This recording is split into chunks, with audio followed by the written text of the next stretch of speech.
হয়েছে আমাদের বাস এখানে আসছে, হ্যাঁ সিএনজিতে হয়তো লাগছে একটু, তো ড্রাইভার মামা নামছে কথা বলার জন্য, কথা বলার মাঝখানে হচ্ছে বাড়ি দিয়ে হচ্ছে মাথা ফাটাই দিয়েছে ড্রাইভারের, এই জন্য হচ্ছে আমরা এখানে রাস্তা আটকে দিয়েছি। এখন এই ড্রাইভারকে আমরা মাথা ফাটছে কার?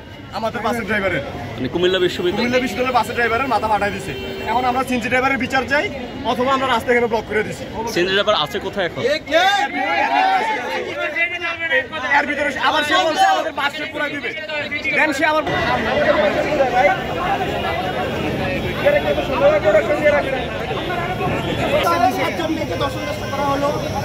মেরে ফেলা হইলো, তার আগে চিন্তাই করিনি। আমরা 2 মাস এখানে খবর করলাম, আন্দোলন করলাম, আজকে এখানে এটা করবো। 4টা ঘটনা 1 মাসের মধ্যে হইলো। আপনারা কোনো কিভাবে সাহস করছে? কারণ আগের আজকে আমরা না না আগে 4টা ঘটনা কি এক্সারসাইজ করলাম তো আজকে আমরা প্রজেক্ট তৈরি হইলো। এই বাসে কেন?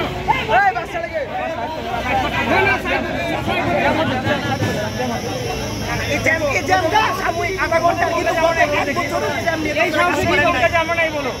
ওর কি শাস্তি হবে আমরা জানতে চাই স্যার। ওর সময় কথা বলছো আমরা 24 ঘন্টা বাকি হয় প্রতিদিন দেখো। ওই রাস্তা থেকে দেখো হ্যাঁ ওর মাথায় বাড়ি আইন কত রাজি দেশে আমরা করব। ওর মাথায় বাড়ি দিয়েছে, মাথায় বাড়ি দিলে সত্যি শাস্তি হয় সমস্যা মানে। আপনারা স্যার কি বলবেন যে ব্যবস্থা নিচ্ছি, দেখতেছি, তদন্ত করতেছি, এতটুকু এখন ব্যবস্থা আমরা করতেছি। নির্বাচনী কমিশন এই লাগে না শুধু এটা না শুধু এটা না কোনো হকার এই চত্বর কোনো জায়গায় স্ট্যান্ড হবে এবং কোনো হকার থাকতে পারবে না। যদি আগামীকাল দেখি স্ট্যান্ড আছে তখন কি হবে? যদি আগামীকাল দেখি এখানে স্ট্যান্ড আছে থাকবে না তাহলে কি হবে? আমার কথা বলবেন আমি দেই ঠিক আছে দেই না গিবারি